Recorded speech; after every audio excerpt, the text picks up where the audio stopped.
Nu sagde jeg før, at der er nogle forskel på os, fordi vi har forskellige vilkår. Det er jo rigtigt. Jeg kan nævne sådan en ting som, oppe ved os har vi jo ikke de motorveje, som man har andre steder. Vi har sådan nogle stumper, der står sådan lidt mærkeligt umotiveret rundt omkring. Jeg har da set folk fra Norge, når de kører ind på sådan så bliver de sådan helt lette, og så træder de speederen i bund, og så må de skynde sig at bremse, fordi så holder op igen, så er der ikke mere. Og det var jo, vi byttede os jo i sin tid til et motorvejsnet mod, at vi ville gå med til, at der skulle laves en storbæltsforbindelse. Det var jo os, der sad med den afgørelse. Og der var lidt snak om det, fordi nu har vi jo ikke brug for nogen af delen, sådan set. Men det kom der så til ski-ting, vi lader så tage de motorveje. Og nu står de der stumper der, og det er jo... Man kan godt sige, at vi er bitre, ikke fordi, som sagt, vi har ikke noget at bruge dem til, men en handel er en handel, synes jeg, og det er ikke rigtigt. Så vi kører stadigvæk på, vi har sådan nogle veje med nogle meget lange kurver, og der, hvis det er en kurve, der drejer til højre, så ved jeg godt, så er det næsten ikke til at komme til at overhale, fordi der bliver med dårlig udsyn, og det er træls. Hvis man nu har købt sig en bil, der kan køre hurtigt, og der stod i brochuren, at det var forbundet med en vis køreglæde, så er det træls, hvis man kommer til at køre bag efter en af de der kør efter reglerne aktivister. Og dem har vi mange af oppe ved os. Jeg har faktisk tit spekuleret over, hvorfor der er så mange lige ved os. Og så var der en, der fortalte mig, at det er fordi, de har hovedkvarter i Brønderslev. Det vidste jeg slet ikke. Men det er jo en landsomspændende organisation. Man kan kende dem ved, at de har alle sammen fået fjernet nogle fjeder i forsædet. Så de kan komme længere ned og sidde. Det er det fine, det er at komme helt ned, så man næsten ikke kan se over. Og så kører de ellers lige så stille der. Jeg kan huske en dag for et par år siden, jeg var ude at køre sammen med Christian Alvad, at vi skulle spille i en sømandskirke nede i Hamburg. Og 50 kilometer før Hamburg, der kom vi til at køre bagefter en fra Brønderslev der. Vi kunne faktisk kun se hans hænder, der stak op. Det er da utroligt. Hvorfor tror jeg, han ligger og kører helt hernede? Så blev vi enige om, at han nok egentlig bare skulle køre fra Hjørring til Brønderslev. Men der skal han så på et tidspunkt dreje fra hovedvejen og ind. Og så har han formentlig synes, at han har lige rigelig fart på til at tage det sving. Og nu lå han så stadigvæk og prøve at finde et godt sted til at forvente. Men jeg har sådan, nu opfatter jeg mig selv som meget velafbalanceret menneske, egentlig som tolerant næsten til det kærlige, vil jeg sige. Men det kan gå i stykker, når jeg ligger og kører bagefter en. Jeg kan blive så ophidset. Der er sikkert andre, der kender. Man kan blive sådan helt rød i hovedet, og det klæder de færreste alligevel. Og jeg har da taget mig selv i, og det er sådan noget, der bliver forskrækket over. Jeg har faktisk taget mig selv i at sidde og ønske ondt for ham foran. Og hele hans familie også, jo. Det er fuldstændig vanvittigt. Men det er en underlig form for ophidselse, fordi lige snart man er på den anden side, så er det væk. Man kan overhovedet ikke. Man kan slet ikke mærke det mere. Det eneste, man kan se kone og børn, de sidder og er lidt blege i et stykke tid. Sådan. Jeg havde min svigerinde med ude at køre en dag, min brors kone, som jeg ved, jeg har nævnt her før. Hun er en dejlig kvinde. Hun har jo stadigvæk det der meget kraftige, tunge underansigt, som jeg kan så sige, at siden jeg var her sidst, der har det udviklet sig kolossalt.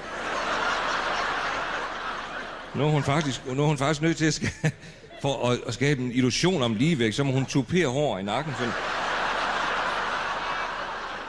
Men ellers er alt ved det gamle, den der mørkeblå plisserede nederdel, som jeg synes smyger sig så smukt omkring hendes meget kraftige lægge. Men hun var med ud at køre, og der er gået sådan lidt jordstråler i for hende. Hun har lige afbrudt en uddannelse, hvor hun var ved at uddanne sig til vakuumterapeut. Den har lige afbrudt til fordel for en uddannelse som familievejleder. Så det kører egentlig meget godt for hende. Og der hun blev forskrækket over, jeg sad og hissede mig op over en, jeg kørte lige foran, og hun sagde, det er meget usundt for dig i din alder at sidde og blive så ophidset. Og det er sikkert rigtigt. Og så sagde hun, det er noget, hun har lært på det kurs, hun går på nu. Hun sagde, prøv om du kan skrive dig ud af det. Jeg skulle skrive ned, som hun sagde, mine tanker og følelser omkring det, og køre bagefter en fra Brønderslev. Og så skulle jeg se på det. Og det gjorde så, det var ubehagelig og stærk læsning, det må jeg sige. Og nu har jeg så sat lidt musik til. Det er fordi, jeg vil godt stå frem og være ved, hvordan det er. Og I skal forestille jer, vi er ikke ude at køre for at spare brændstof eller noget som helst. Vi er ude for at finde den skinbarlige køreglæde. Det er det, det handler om.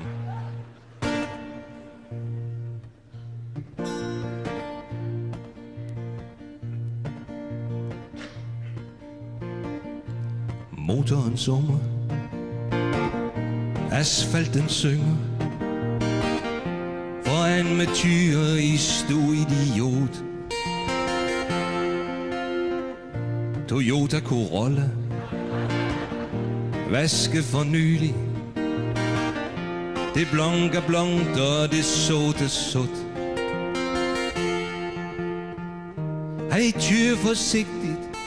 Hej, ser dybt i hans sæde. For det en skal være løven. Tyr hej med hat. Mig må tyre 90, men hej nøves med 70. Skønt vejr hverken vur eller glat. Der er varmt i bilen. Der bliver fugtet på ry. Og jeg kan mærke, at jeg er ved at blive sur. For jeg kan ikke komme forbi ham. Idioten foran mig. Og jeg garanterer bare ud for at tyre en tur. Kunne han bare punktere, eller hans motor kunne bræse sammen. Det kunne han have rigtig godt af, det træls svin. Kunne han bare tyre væk og lage på taget i gruppen. Med Ulf i hjul i vejr og Askogrin. Kunne han bare få noget uslet, eller hovedpine og hattie. Tagpine og svamp og ondt i hans mave. Givet hans kone, hun ville skilles, og bønnen ville snakke med ham, så han kunne blive ensom i resten af hans dag. Jeg vil ønske, at jeg er fuld og bliver tårer på lisen, og kommer i spjælt og går fallit. Når nu drejer herfra, og han bor nok i quizzen. Det var egentlig skønt, for så kan jeg sådan set bare tjekke forbi. Motoren summer, asfalten synger, foran med tyre en anden idiot.